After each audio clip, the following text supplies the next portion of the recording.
Sea Lions in the Parking Lot: Animals on the Move in a Time of Pandemic by Lenora Todaro and Anika Seams. In the early days of the COVID-19 pandemic, the world turned inside out. Around the globe, people stayed inside or kept close to home, going out only for essentials or because they had to do essential work. Schools and businesses closed. Airplane flights were canceled. Cars stayed parked, boats anchored. Air, light, and noise pollution decreased. The skies, roads, and waterways were more clear and quiet. As a result, the natural world seemed to return to an earlier, wilder state. For scientists and conservationists, this moment became an unplanned experiment. What would happen to wildlife while human activity paused? What happened is this. Animals ventured out into the human-free places. They crossed boundaries that people had set for them in the past few centuries. They reclaimed ancient habitats as their own, temporarily at least. Here are some of their stories. The parklands of Adelaide, Australia form a figure 8, wrapping the city centre with a green belt. Mobs of kangaroos live nearby in the hills among the shrubbery and woods. Usually, they don't go into the city. It's crowded with people and cars. Scary for a roo. When the people of Adelaide stay inside, the city is quiet. One morning, a kangaroo leaves its home and enters the city's center. Like a fugitive, it bounces down empty avenues, bounds through stoplights, free to hop here and there and everywhere. A herd of sika deer amble boisterously around a park in Nara, Japan. Local residents and tourists like to feed the deer shika senbei, specially cooked crackers. The deer love this snack. Sometimes, though, they swallow discarded wrappers and plastic bags that are fragrant with the smell of human food. Then they feel sick. With the people inside, there are few crackers to be found in the park, and fewer plastic wrappers, too. Hungry, the deer munch juicy leaves and grass in the park. Delish! But they want more. They venture out of the park, bowing their heads to nibble on potted plants as they pad through the city. Their bellies feel so good that they go for a romp in the subway, hooves hitting the platform like wooden blocks. Most of the world's giant pandas live in bamboo forests in the mountains of central China. They are usually solitary animals, but when a group of pandas does come together, they are known by a funny name, a covert. There are not that many wild pandas left in the world, fewer than 2,000, because of climate change and habitat loss, and because it's tricky for a panda to get pregnant. A female panda can conceive only during 1 to 3 days in the spring. When a baby panda is born in captivity at a zoo, it is a cause for celebration. With the zoos closed, the pandas have privacy from the noisy crowds. At Ocean Park in Hong Kong, Ying Ying and Lei Lei mate for the first time in 10 years. In a theme park not far from Seoul, South Korea, Ai Bao and Lei Bao give birth to the first panda cub ever born in that country. In the shadows of towering buildings, a flamboyance of flamingos roost and nest in the wetlands of Navi Mumbai in India. Wetlands are like sponges, helping to control floods. Wetlands are home to so many creatures and plants and trees. Flamingos migrate here every year. Undisturbed by people, fishing boats, and construction, flamingos forage for algae and other tiny organisms. So much good food is easy to get now. More flamingos than usual flock to the area, nearly 150,000. As they lift into the sky, they paint the water pink. Sea turtles have lived in the world's oceans since the age of the dinosaurs, swimming and tending to coral and seagrass along the way. When it's time to lay eggs, they return to the beaches where they were born. Often, turtle eggs hatch simultaneously, and suddenly the beach is full of newborns. With the coastlines deserted, these seafaring reptiles nest and hatch in record numbers. Their beaches are dark at night and uncrowded in the day. Vessel-free waters make swimming a breeze.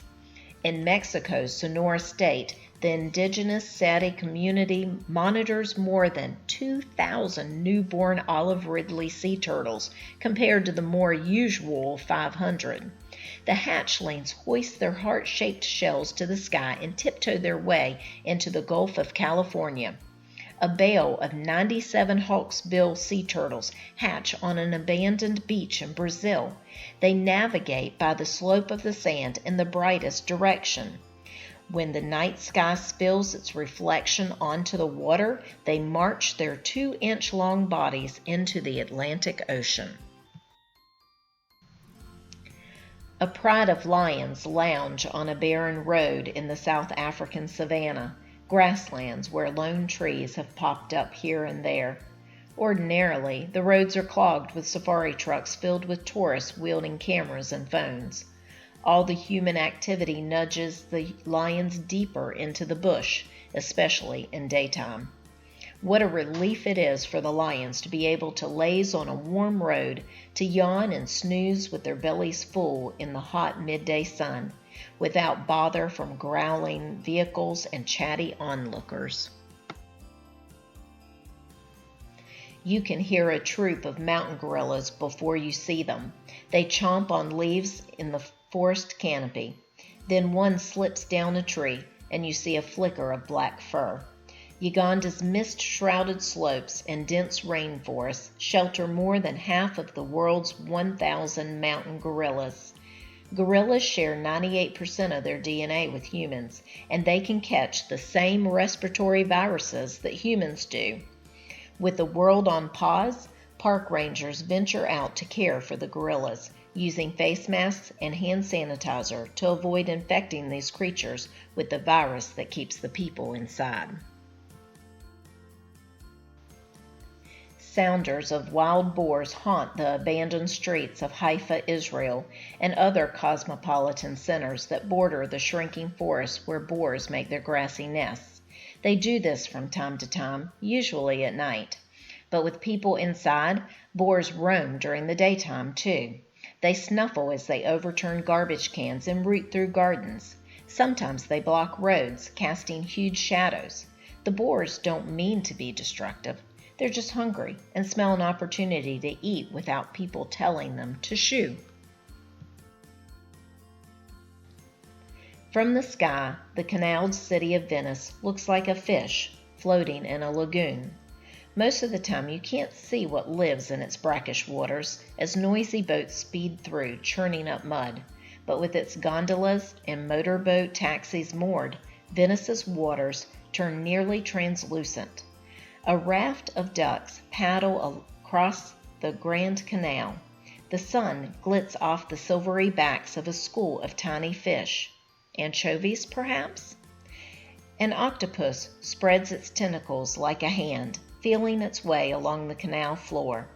A lone jellyfish glides serenely beneath the looking-glass waters. A colony of sea lions emerge from coastal waters in Mar del Plata, Argentina, and flop on the sand of a seaside resort.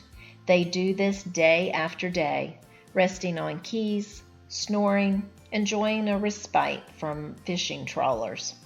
With so few people out, the sea lions push further into town. They saunter about, eyeing shuttered souvenir stores. The shelter from the wind comforts these nearly 800-pound water mammals who sunbathe in parking lots like rocks in a sea. Spring peepers look like tree bark and sing like sleigh bells. Every spring in Maine and east of the Mississippi River, these small frogs slip out from their frozen winter sleep, an army of amphibians trilling songs for mates as they make ready for their seasonal migration. They journey over logs, leaves, and roads to ponds where females lay their eggs. With so few cars, More of these paperclip-sized frogs than usual crossed the road without mishap. Urban coyotes live along the edges of American cities in forests or woody patches of land. Unlike their prairie and desert kin, they like to hunt at night, when there are fewer humans out and about than in the daytime. Because the people are inside, day is as serene as night, and packs of coyotes can stroll along avenues in broad daylight. In San Francisco, a coyote trots along the beach with a view of the Golden Gate Bridge. In New York City, coyote pups born in a Bronx graveyard peek out from a ditch beneath a mausoleum, a welcome sign of life. The pause undertaken to slow the spread of COVID-19 began in Wuhan, China in early 2020, soon after the people of northern Italy stayed inside, followed by other regions and countries around the world.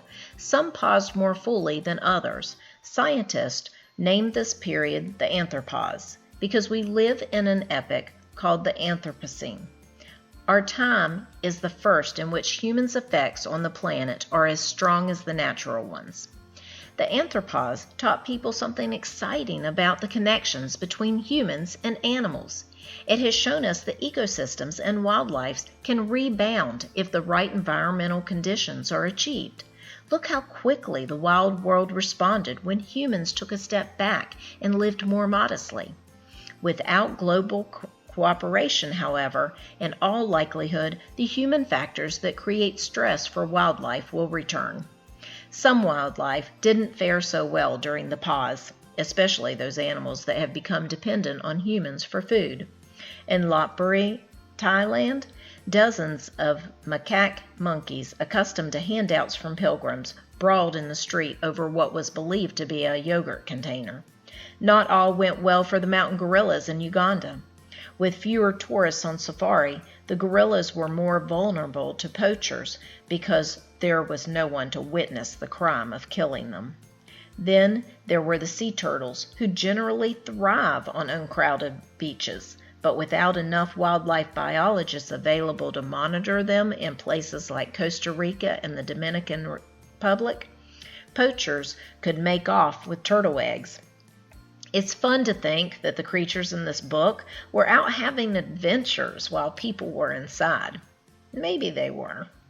But when possible, they naturally expand their habitats in search of food or more space. And this time, there was more space available and safer roads for crossing. So, what's next? It will take international cooperation to make big changes, but each of us individually can slow down, make more room for one another, and create safe spaces for wildlife to thrive in our neighborhoods, and for us to flourish alongside them. Scientists and volunteers are building wildlife bridges over roads to allow creatures safe passage. Perhaps critter crossings can go underground. Some countries are already creating these structures. Tunnels for turtles or toads, a crab bridge, rope bridges for squirrels, an elephant underpass, a land bridge for mountain lions. Many other cohabitation efforts are also underway, and we can help. We can rope off parts of recreational areas during animals' short breeding periods. If we turn down city lights at night, migrating birds won't become disoriented and crash into windows. By opening up wildlife corridors between countries, we can enable animals to follow their ancient migration paths. We can establish more marine protected areas to keep ocean life safe. We can all help combat climate change, but we need big companies and small ones to do their part as well. Stop cutting down forests, which causes habitat loss. Support sustainable fishing. Support the preservation of wetlands. Minimize the use of fossil fuels and plastic materials that end up in the bellies of wildlife. Remember that when wildlife is healthy, humans are healthy. What can you do right now? Be a citizen scientist. Volunteer locally to help wildlife in your hometown. And please, never feed wild animals.